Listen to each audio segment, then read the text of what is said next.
Direito desta semana é sobre direito processual penal. O curso fala sobre distinção entre ação, processo e jurisdição, procedimento funcional e tribunal do júri. As aulas são com o professor Ivan Gessler. Olá, meus amigos do Saber Direito Aula. É uma grande satisfação retornar para mais um encontro falando do direito processual penal. Eu sou o professor Ivan Gessler Júnior, professor de processo penal. E durante essa semana nós vamos comentar sobre a matéria procedimental. Vamos falar dos procedimentos especiais no âmbito criminal. Basicamente, sobre os procedimentos especiais que nós temos no Código de Processo Penal, quanto em legislação extravagante. Em um primeiro momento, é necessário trazer a estrutura procedimental de um rito que é parâmetro, paradigma para esses regramentos especiais. Por isso, na primeira aula, nós vamos enfrentar o procedimento comum ordinário, claro, sem deixar de fazer uma comparação em relação a outros regramentos também importantes. No segundo encontro, nós vamos tratar do procedimento funcional, procedimento que apura ou que trata da persecução no tocante aos crimes praticados por funcionários públicos contra a administração em geral. No terceiro encontro, nós vamos tratar aí já enfrentando uma legislação especial, a Lei 11.343 de 2006, a Lei Antidrogas. Vamos tratar dos aspectos processuais dessa norma. Vamos falar do procedimento especial previsto na Lei 11.343 de 2006. Nos dois últimos encontros, nas duas últimas aulas, nós vamos tratar dos crimes dolosos contra a vida, no aspecto procedimental. Na quarta aula, nós vamos falar da primeira fase do procedimento especial do Tribunal do Júri, a fase do Judício Accusationis, e no último encontro, para findar esse importante módulo, esse importante curso de processo penal, nós vamos tratar da fase plenária, da segunda fase do procedimento especial do Tribunal do Júri. Vamos iniciar, então, essa primeira aula falando do procedimento comum ordinário.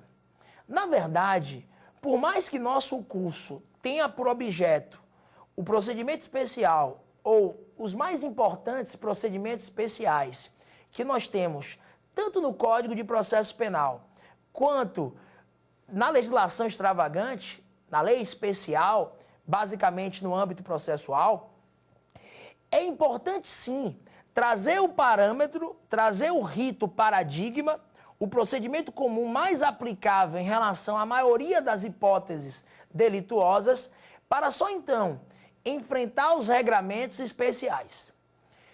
É justamente por isso que na aula de hoje nós vamos tratar do procedimento comum, tratar dessa estrutura dialética que diz respeito ao procedimento parâmetro, o procedimento paradigma, que é o procedimento comum ordinário.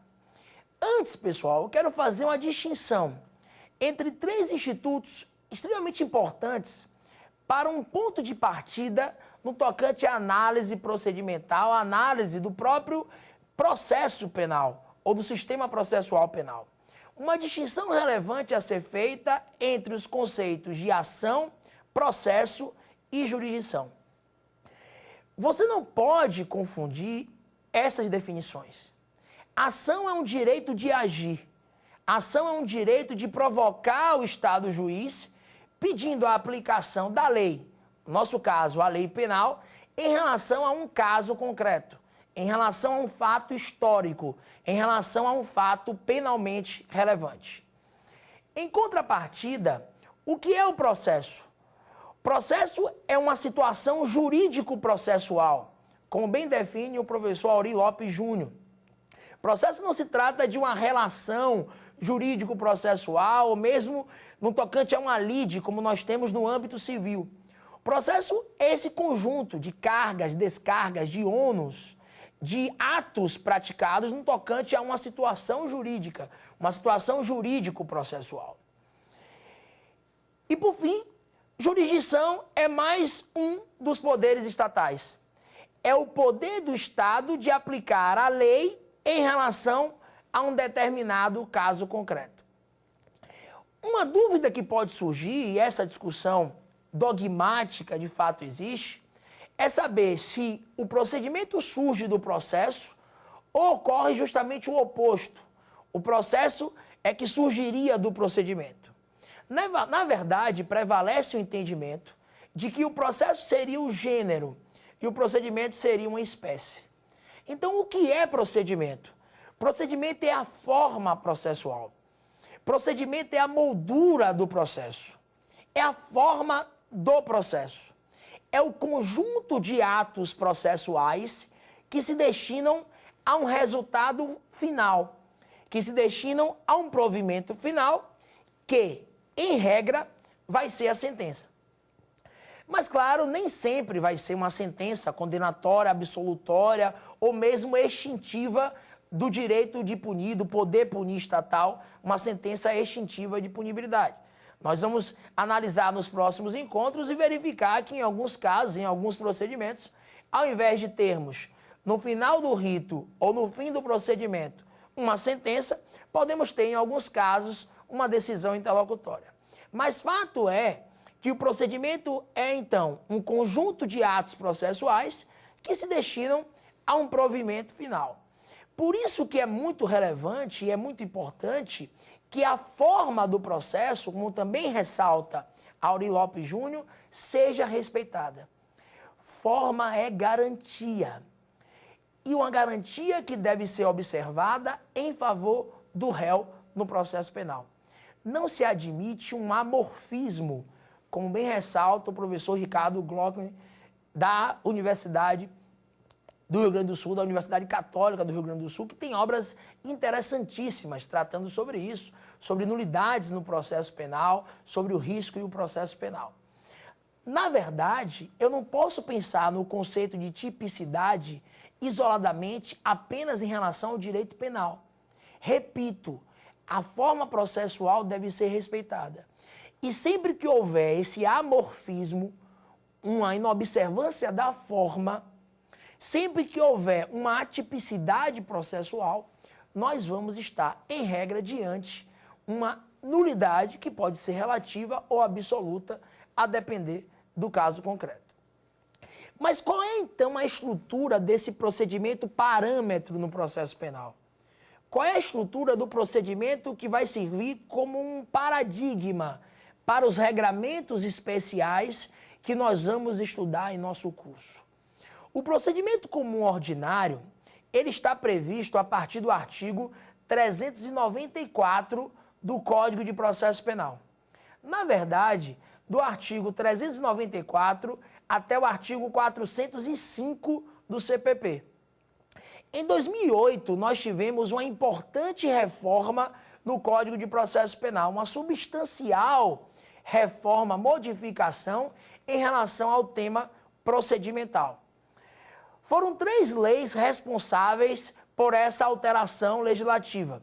As leis 11.689, que modificou o procedimento especial do júri, a lei 11.690, que modificou o tratamento das provas no processo penal, tema que eu já tive a satisfação de tratar em um outro programa aqui no Saber Direito.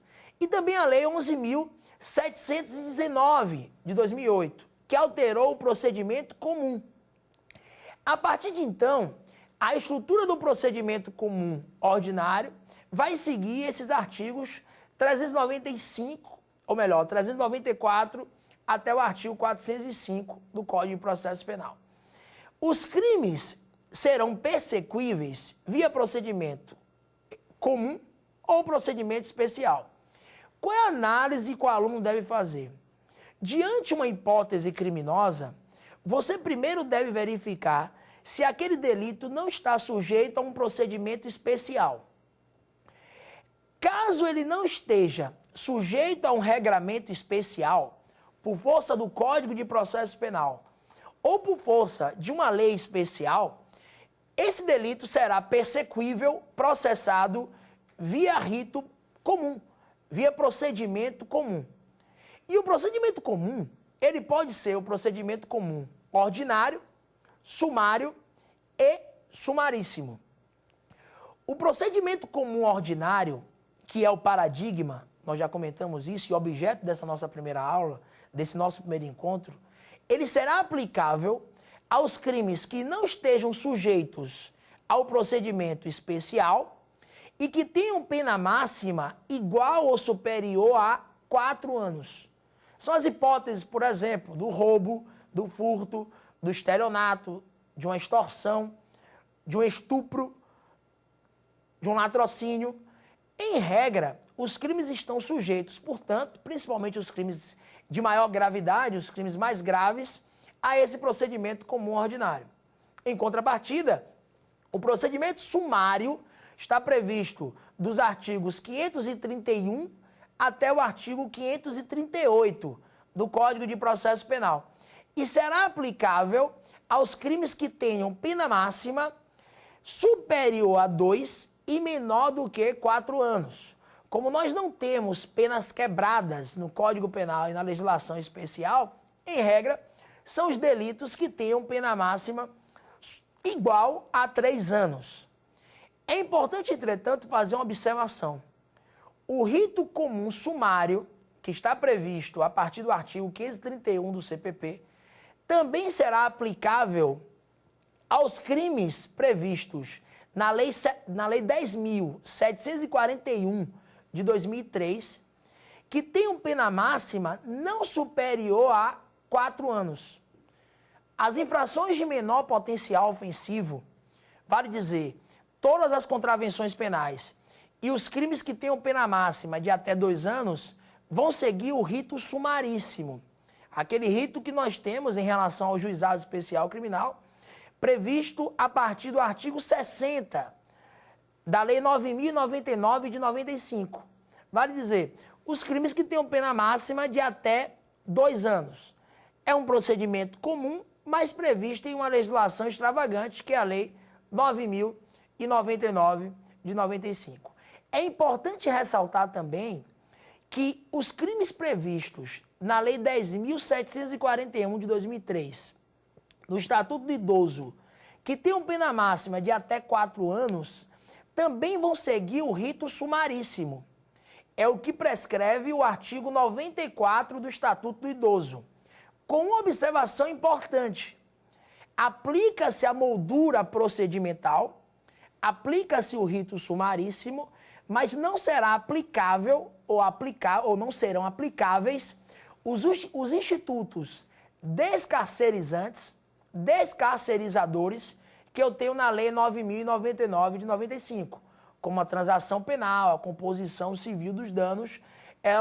Esses institutos devem ser aplicáveis aos crimes que tenham pena máxima de até 2 anos.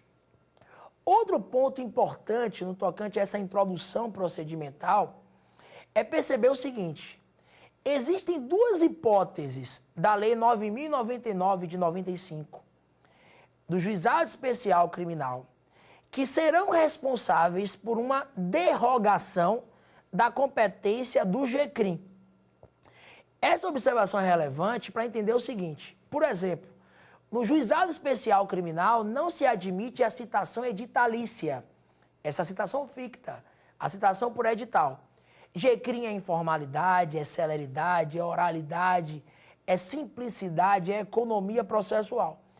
Tudo que não se coaduna, por exemplo, com a citação editalícia com um prazo de 15 dias de veiculação. Justamente por isso, se houver necessidade de se efetivar uma citação ficta em sede de GCRIM, uma citação editalícia, os autos deverão ser encaminhados à vara criminal. A lei fala em juizado em justiça comum, mas na verdade é a vara criminal, porque GCRIM também é justiça comum. Os autos serão encaminhados à vara criminal e lá na vara criminal, o rito aplicável será o procedimento sumário. Então, recapitulando, se houver necessidade de se efetivar uma citação editalícia em sede de juizado, como não se admite citação por edital no GCRIM, consequentemente, os autos devem ser encaminhados para a vara criminal. E na vara criminal será aplicável o rito sumário.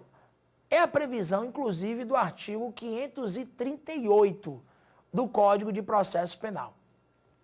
No mesmo sentido, da mesma forma, quando houver uma complexidade no caso penal, o Ministério Público pode deixar de oferecer a exordial, oferecer a sua declinatória, a denúncia, e requerer que os autos sejam encaminhados para a vara criminal, por entender que o GCRIM não pode processar um caso complexo. Nessa hipótese, o rito aplicável na vara criminal também será o procedimento sumário. Tudo isso que eu citei está previsto nos artigos 66, parágrafo único, e 77, parágrafo 2º da Lei 9.099 de 95. Perfeito. Agora, senhores, nós precisamos saber qual é a estrutura procedimental aplicável para esses crimes que nós citamos. Crimes que tenham pena máxima igual ou superior a esse quantum de 4 anos e que não estejam sujeitos, claro, a um regramento especial. Que, por exemplo, o homicídio doloso tem pena de 6 a 20 anos. Mas como existe o procedimento especial do Tribunal do Júri, eu não vou aplicar o rito comum. Eu devo seguir o regramento específico para tanto. Agora, qual é a estrutura, então, do procedimento comum ordinário, que vai ser o procedimento parâmetro, paradigma, para os regramentos especiais, para os ritos especiais que nós ainda vamos estudar? Primeiro ponto, eu já repeti algumas vezes aqui, que o procedimento comum ordinário, ele é o procedimento parâmetro, ele é o procedimento paradigma, ele é o procedimento mais importante que nós temos na seara processual penal. Mas qual é o móvel dessa importância? Qual é o motivo do procedimento comum ordinário ser um regramento, eu diria, parâmetro para os casos especiais, para os procedimentos especiais? Existem dois parágrafos no artigo 394 do Código de Processo Penal que revelam essa importância do procedimento comum ordinário. O parágrafo 4º, por exemplo, do artigo 394 do CPP, ele prevê que existem dispositivos do procedimento comum ordinário. Existem artigos que estão localizados no capítulo do rito ordinário que serão aplicáveis a qualquer procedimento de primeiro grau. Leia-se artigos 395, 396, 396-A e 397 do Código de Processo Penal. Então, esses dispositivos que originariamente foram construídos para o rito ordinário estão localizados no capítulo do rito ordinário, serão aplicáveis a qualquer procedimento de primeiro grau, regulados ou não no Código de Processo Penal.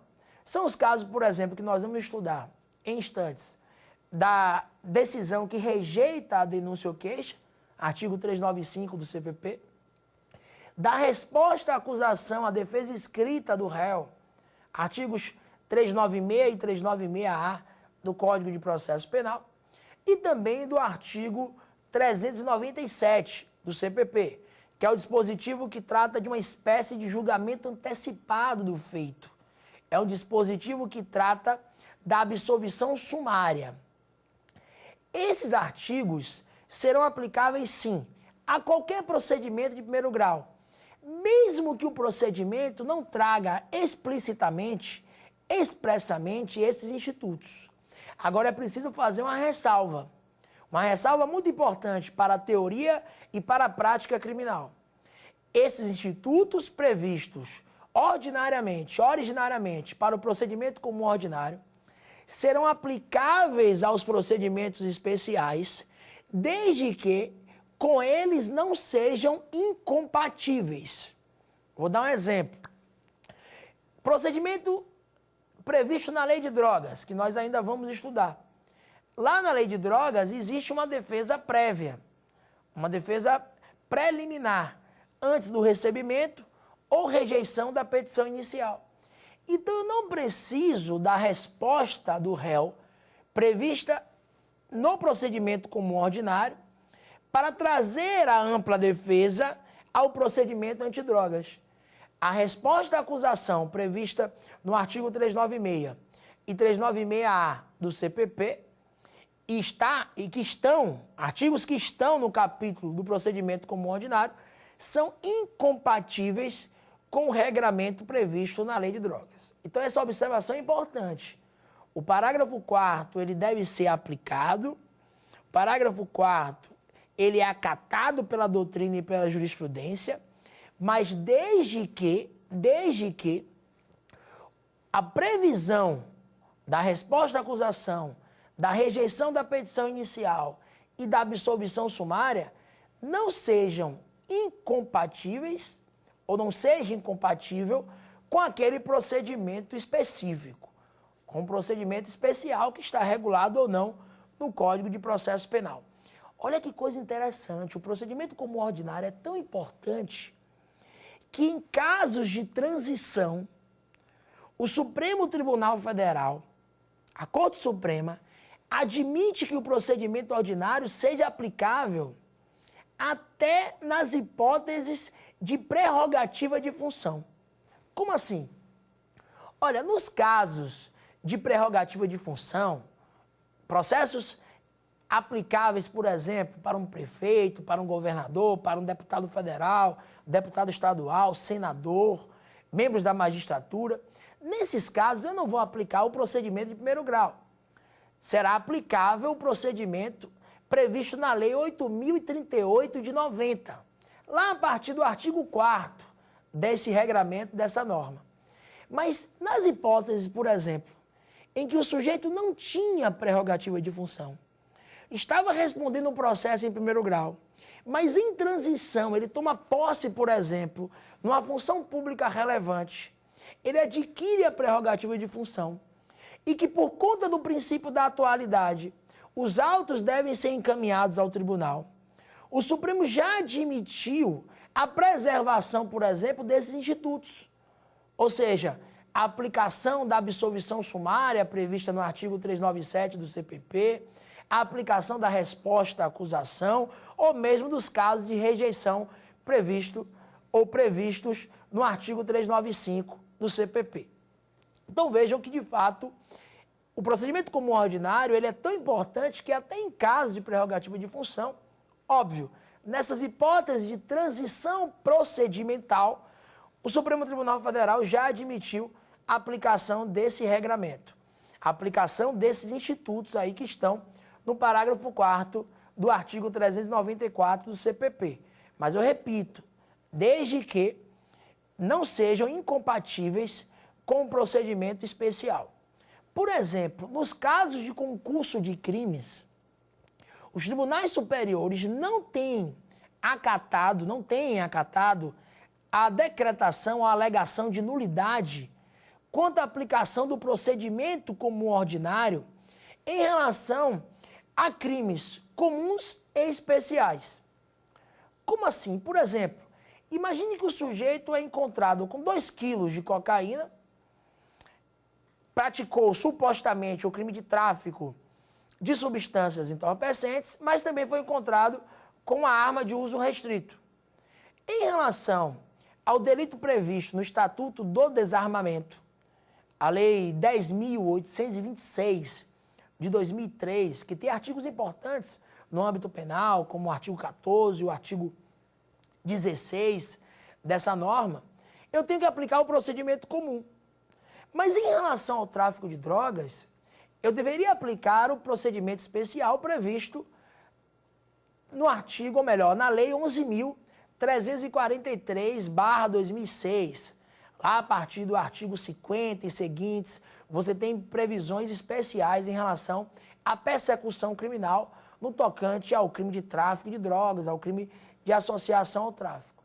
Nós temos precedentes no Supremo Tribunal Federal e no STJ, admitindo, por exemplo, a aplicação do procedimento comum ordinário em relação a esses 2 delitos, nas hipóteses de conexidade, de conexão entre crimes que estão sujeitos, um ao procedimento comum e outro ao procedimento especial. Principalmente porque o STF e o STJ consideram que o procedimento comum ordinário é um procedimento mais amplo. É um procedimento que assegura em primazia os princípios do contraditório, da ampla defesa e do devido processo legal. Então, qual é a estrutura do procedimento comum ordinário? É um procedimento que vai se iniciar, claro, não poderia ser diferente, com o ofertamento da declinatória, com o oferecimento da petição inicial acusatória, com o oferecimento da denúncia ou queixa. Claro, se o crime é persecuível via ação penal pública, incondicionada ou condicionada à representação, o procedimento vai se iniciar com o oferecimento da denúncia. Entretanto, se o delito é persecuível via ação penal de iniciativa privada, o procedimento vai se iniciar com a queixa-crime. Mas, claro, pelo princípio da inércia da atividade jurisdicional, pelo sistema acusatório, que tem como pedra angular justamente a divisão das funções processuais, não pode a ação penal ser promovida ex officio. Consequentemente, o procedimento deve se iniciar por esta provocação, por este direito de agir, pelo oferecimento da denúncia ou queixa. Oferecimento da denúncia ou queixa que vai se dar nos termos do artigo, ou dos artigos 41 e 44 do Código de Processo Penal. Oferecida a denúncia ou queixa, qual é o próximo passo no procedimento comum que nós estamos comentando?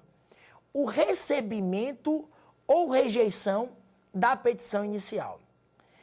E o que é o recebimento da denúncia ou queixa? Recebimento da petição inicial é o mesmo que uma sentença condenatória? Não. O grau de cognição não é exauriente. O grau de profundidade na análise judicial não é esse. Recebimento da petição inicial é um despacho positivo pelo qual o juiz aceita liminarmente a acusação. Então, o recebimento da petição inicial é um despacho liminar positivo pelo qual o juiz aceita liminarmente a acusação. E está previsto no artigo 396 do Código de Processo Penal. É como pensam, por exemplo, Renato Marcão, que é um membro ministerial, professor de processo penal, que entende, por exemplo, que o recebimento da petição inicial está previsto no artigo 396 do Código de Processo Penal. Curso de Processo Penal revisado e atualizado, de Renato Marcão pela editora Saraiva, na 4ª edição. Em um único volume, o livro reúne doutrina nacional e estrangeira e junta texto didático a reflexões do autor. No mesmo sentido, é o entendimento do professor Eugênio Pacelli, membro do Ministério Público Federal, que em sua obra também entende e advoga que o recebimento da petição inicial está na fase do artigo 396 do Código de Processo Penal.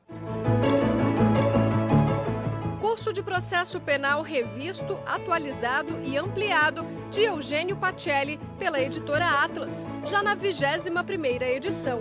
Esta edição contém importantes alterações legislativas de 2016 e faz referência a importantes decisões dos tribunais.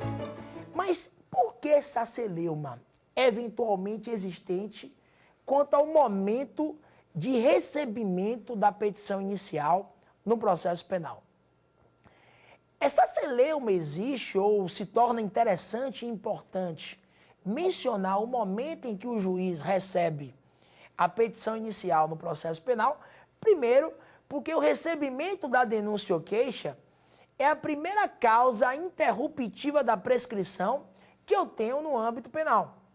Isso está previsto no artigo 117, inciso 1º do Código Penal. O recebimento da inicial zera a prescrição. Interromper é zerar o prazo prescricional. Suspender é paralisar, é engessar. E o recebimento da petição inicial, previsto então no artigo 396 do CPP, é o primeiro momento que a prescrição vai ser interrompida no processo penal.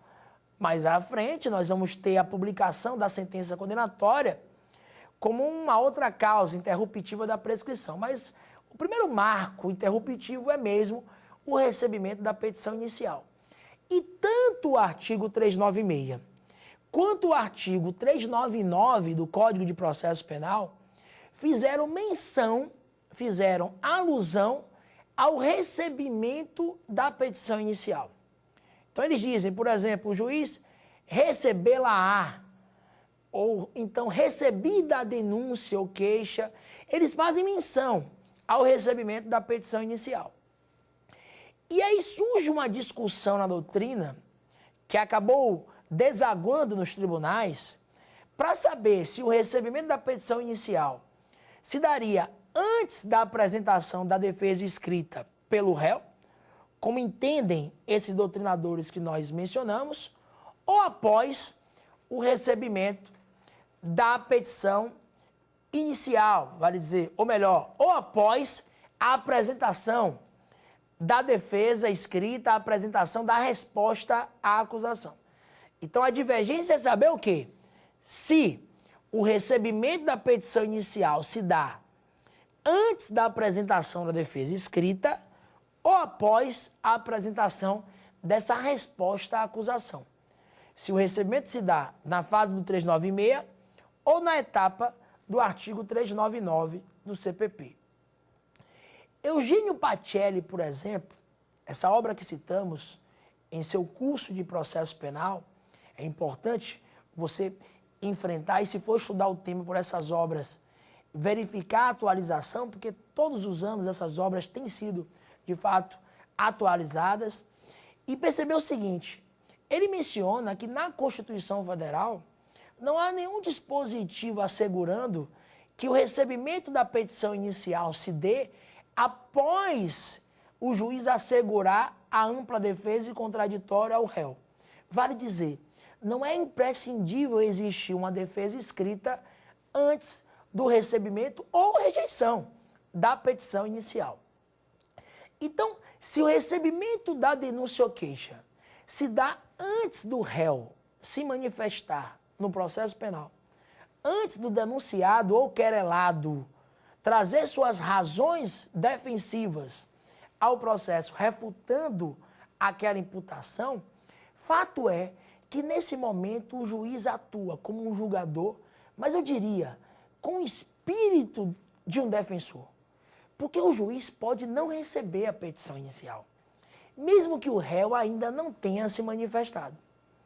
São os casos de rejeição da denúncia ou queixa, que nós temos no artigo 395 do CPP e que em instantes nós comentaremos com vocês. Fato é que contra a decisão que recebe a denúncia ou queixa no processo penal, não cabe qualquer recurso. É uma decisão, ou para alguns despacho, irrecorrível. Ou seja, nós não admitimos qualquer modalidade recursal contra essa decisão que recebe a petição inicial no processo penal. É possível, entretanto, a impetração de habeas corpus, com base no artigo 648, inciso 1º, por exemplo, do Código de Processo Penal. Mas, de fato, há outras hipóteses. Porque o habeas corpus, e é importante que vocês entendam isso, não serve apenas naquela visão ortodoxa de remédio heróico para libertar. É possível a impetração de habeas corpus, que não tem natureza jurídica recursal, é uma ação autônoma de impugnação, para anular, por exemplo, o recebimento da petição inicial. Porque, na forma do artigo 648 do CPP, cabe HC para as hipóteses em que não houver justa causa, cabe HC quando o processo for manifestamente nulo, cabe HC quando estiver extinta a punibilidade, cabe habeas corpus, por exemplo, nos casos em que a autoridade não tiver competência para a prática do ato. Então veja que o habeas corpus também serve como uma via colateral para trancar o processo penal. Vejam, cuidado. Muita gente boa fala em trancar a ação penal. A ação é um direito constitucional, um direito de agir, não se tranca. É possível o trancamento do processo penal, que seria a extinção do processo com ou sem julgamento meritório. Mas cuidado, não cabe recurso contra a decisão ou despacho que recebe a petição inicial. Entretanto, contra a decisão que rejeita a denúncia ou queixa, na forma do artigo 395 do CPP, é possível a interposição de recurso em sentido estrito, o RSE, nos termos do artigo 581, inciso 1º do Código de Processo Penal. E o que é o RSE? O que é o recurso em sentido estrito? O recurso em sentido estrito é o recurso que eu tenho no processo penal para guerrear, para atacar as decisões, em regra, decisões interlocutórias, decisões proferidas no curso do procedimento, decisões definitivas, decisões com força de definitivas. É verdade que o RSE não serve apenas para atacar decisões interlocutórias. Eu tenho hipóteses, por exemplo, de recurso em sentido estrito que tem a serventia de atacar até sentenças, como, por exemplo, o RSE, que serve para atacar a decisão que concede ou denega habeas corpus em primeiro grau. E quando o juiz de primeiro grau julga o habeas corpus, o que ele profere é uma sentença. Mas, de fato, em regra, o RESE ou RSE, o recurso em sentido estrito, ele serve para atacar decisões interlocutórias. Agora, são decisões interlocutórias que estão previstas expressamente, explicitamente, no artigo 581 do Código de Processo Penal. O Supremo e o STJ têm admitido uma interpretação lógica desse 581, uma interpretação extensiva. Mas, de fato, as hipóteses de RSE, de RESE, estão previstas no 581 do Código de Processo Penal. Por exemplo, cabe RSE para atacar a decisão que rejeita a denúncia ou queixa no processo penal. Mas não cabe, como nós já afirmamos, para atacar a decisão que recebe a denúncia ou queixa nos termos do artigo 396 do CPP.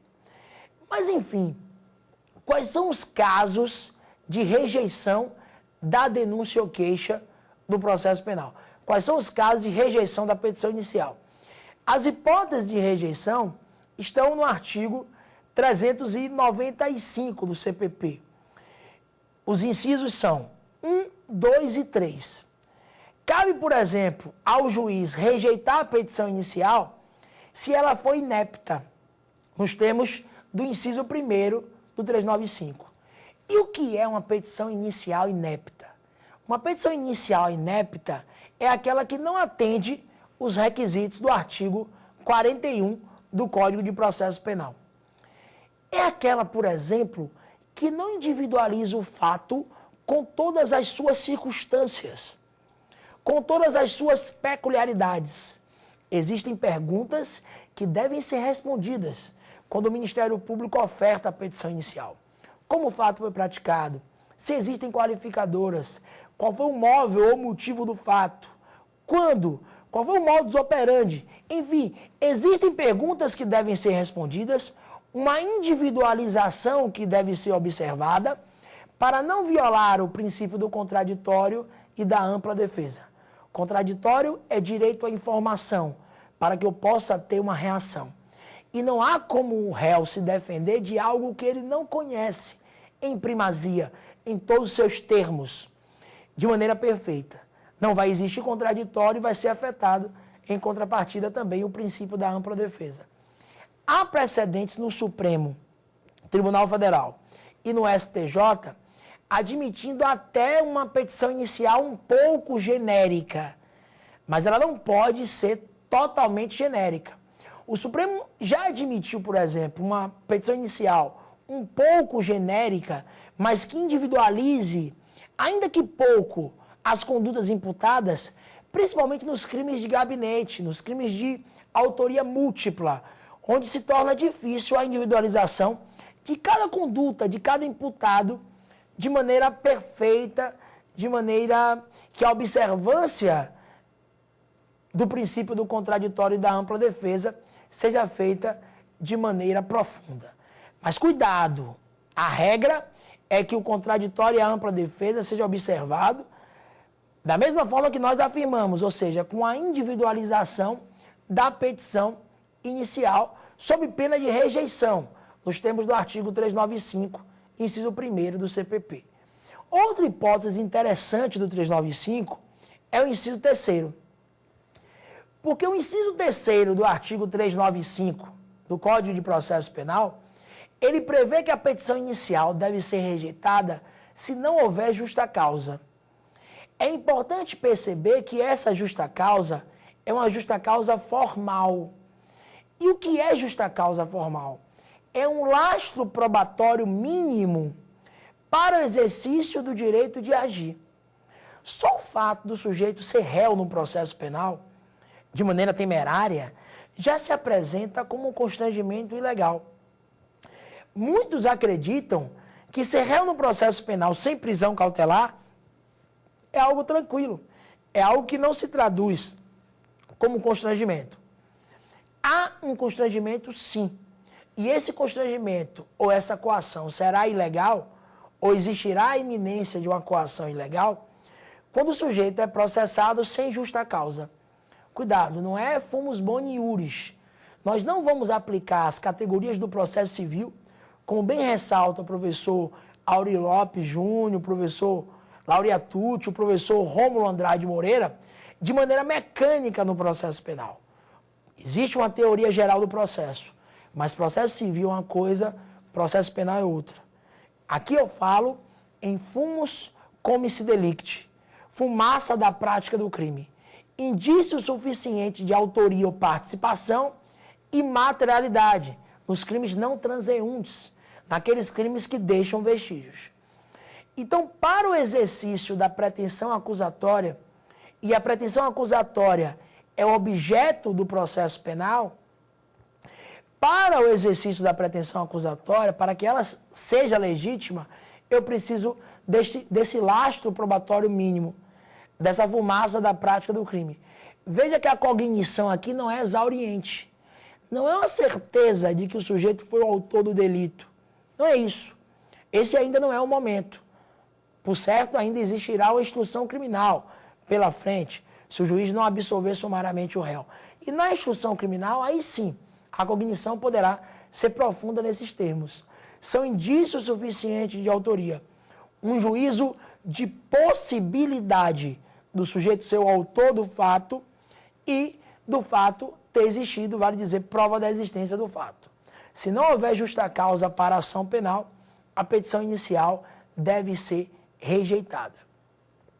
Por exemplo, nós temos precedentes no Superior Tribunal de Justiça, em sua 6ª turma, principalmente na relatoria da ministra Maria Tereza de Assis, no sentido de não aplicar o suposto princípio do indúbio pro società, ou seja, um entendimento em favor da sociedade nessa fase de recebimento ou rejeição da petição inicial. Isso permitiria que processos criminais fossem instaurados contra sujeitos sem nenhum indício de autoria, sem essa fumaça da prática do crime. O princípio que existe constitucionalmente é o princípio da presunção de inocência.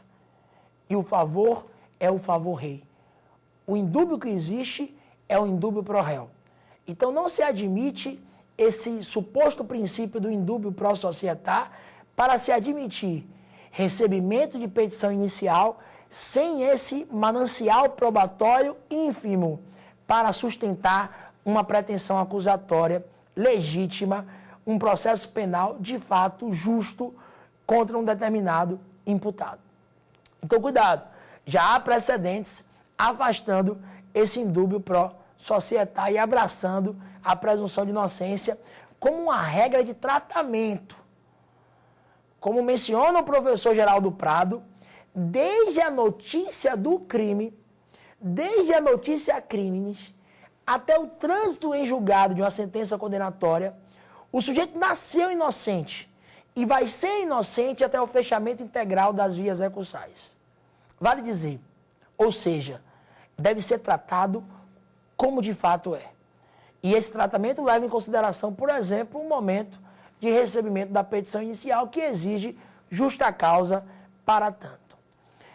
Antes de fecharmos essas hipóteses de rejeição da petição inicial, é importante fazer uma lembrança, que eu não tinha comentado antes. Eu afirmei aqui que contra a rejeição da petição inicial, caberia e cabe recurso em sentido estrito, com fulcro no artigo 581 do CPP. E de fato é assim, eu não me retrato. Entretanto, é importante mencionar o seguinte: o RSE cabe em todas as hipóteses em que a petição inicial for rejeitada. Com uma ressalva, se a denúncia ou queixa for rejeitada em sede de juizado especial criminal, no contexto dos crimes de menor potencial ofensivo, ao invés de ser interposto o rese, você deve interpor o recurso de apelação. Por mais que a doutrina admita a aplicação do rese contra algumas decisões proferidas no juizado especial criminal, na Lei 9.099 de 95 não há essa previsão explícita. Eu vou além. O artigo 82 da Lei 9.099 de 95 prevê expressamente que contra a decisão que rejeita a petição inicial, no contexto dos crimes de menor potencial ofensivo, cabe apelação em um prazo maior, um prazo de 10 dias, nos termos do artigo 82 da Lei 9.099 de 95. Claro, quem julgará essa apelação é a turma recursal. Aí eu já faço uma anotação importante, porque por mais que a Lei 9.099 não traga um procedimento especial, por mais que a doutrina e a jurisprudência entendam que o procedimento sumaríssimo, que nós já comentamos hoje, é um procedimento comum, ele tem várias peculiaridades que nós não encontramos no rito comum ordinário. Justamente por isso, fique atento, porque, por exemplo, seja na graduação, seja você que vai realizar uma prova de concurso, ou mesmo na prática criminal, é perceber que na Lei 9.099 existem vários institutos diferentes. Nós já comentamos hoje, por exemplo, aqui que na Lei 9.099 não cabe citação por edital. A denúncia ou queixa, em regra, são orais. A defesa escrita é oral em audiência de instrução, que sempre foi una. Então, na Lei 9.099, veja que, por exemplo, eu citei aqui que essa apelação que nós comentamos tem um prazo de 10 dias. A apelação no Código de Processo Penal tem um prazo de 5 para interposição e 8 para razões e contrarrazões. Então, na Lei 9.099, quase tudo é diferente. Fique atento a essas peculiaridades. Agora, em relação ao recurso em sentido estrito contra a decisão que rejeita a denúncia ou queixa no processo penal, há duas súmulas importantes do Supremo Tribunal Federal. Súmulas de autoridade, 707 e 709 do STF. A súmula 707, por exemplo, entendimento sumulado do STF, prevê que é causa de nulidade absoluta a não intimação do denunciado para apresentar contrarrazões ao recurso em sentido estrito interposto pela acusação. Recurso em sentido estrito interposto pela acusação contra a decisão que não aceitou a sua denúncia ou a sua queixa, que não abraçou, que não recepcionou a petição inicial acusatória. Essa súmula 707 assegura o contraditório, assegura a ampla defesa.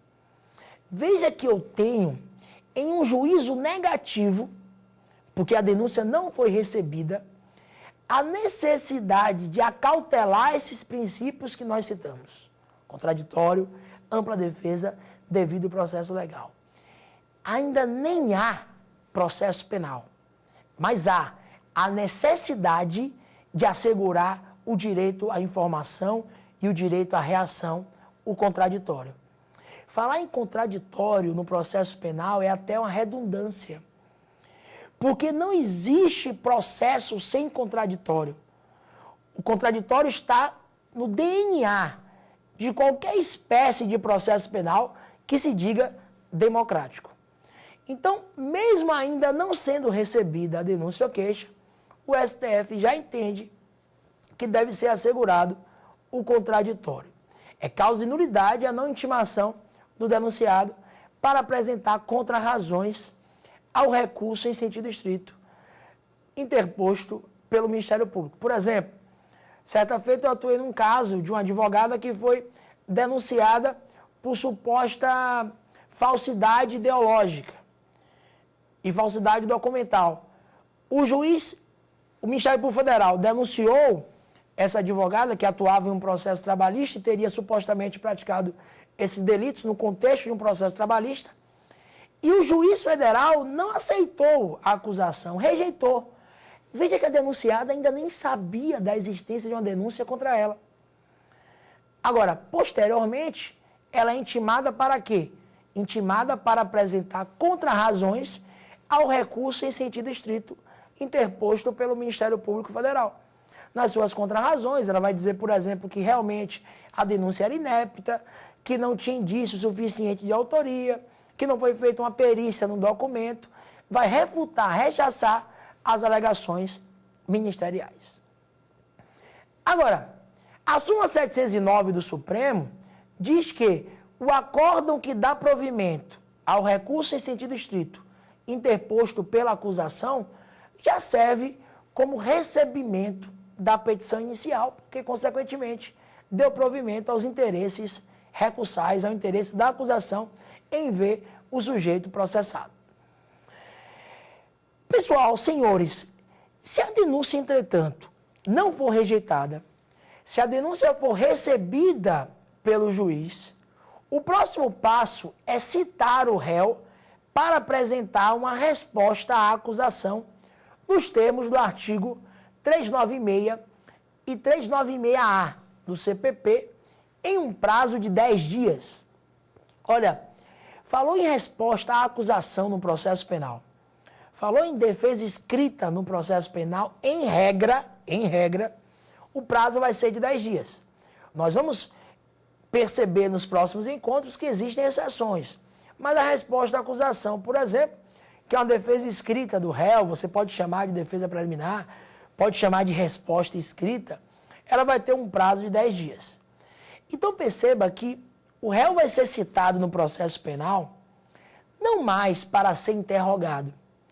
O réu vai ser citado no processo penal para apresentar uma defesa escrita, para apresentar uma resposta à acusação.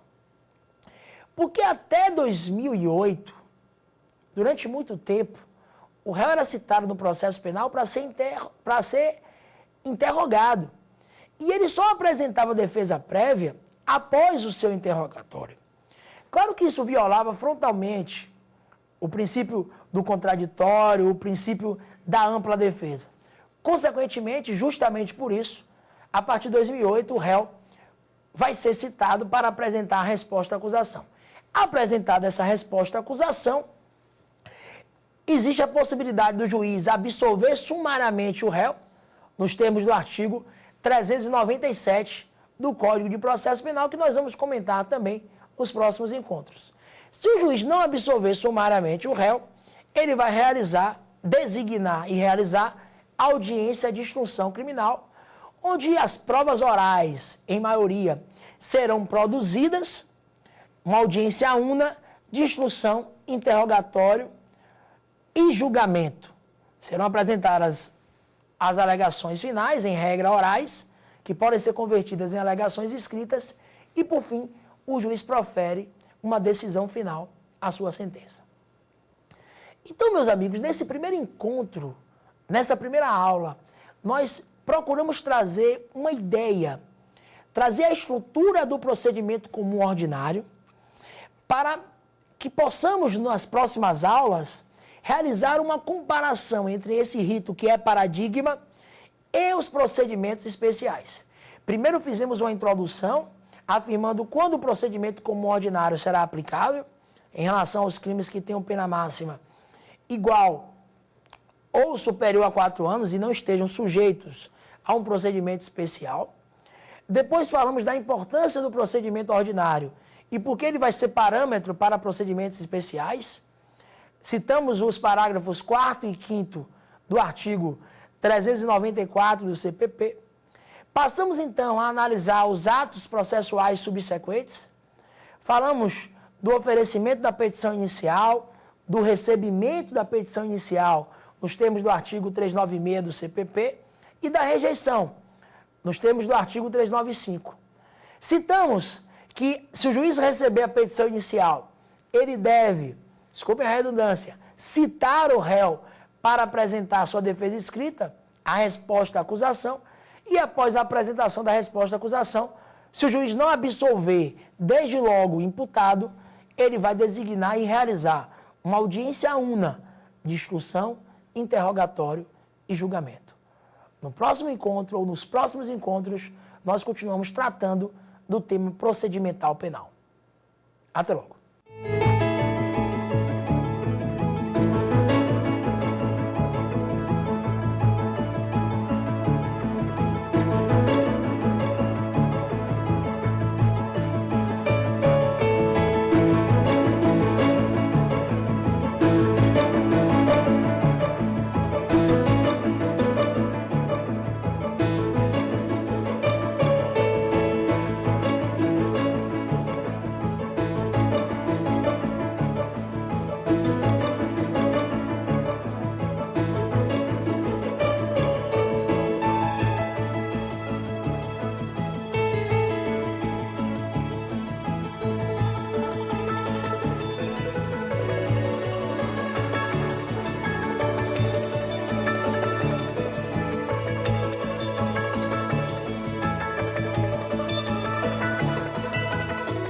Gostou das aulas? Qual tema você quer estudar aqui?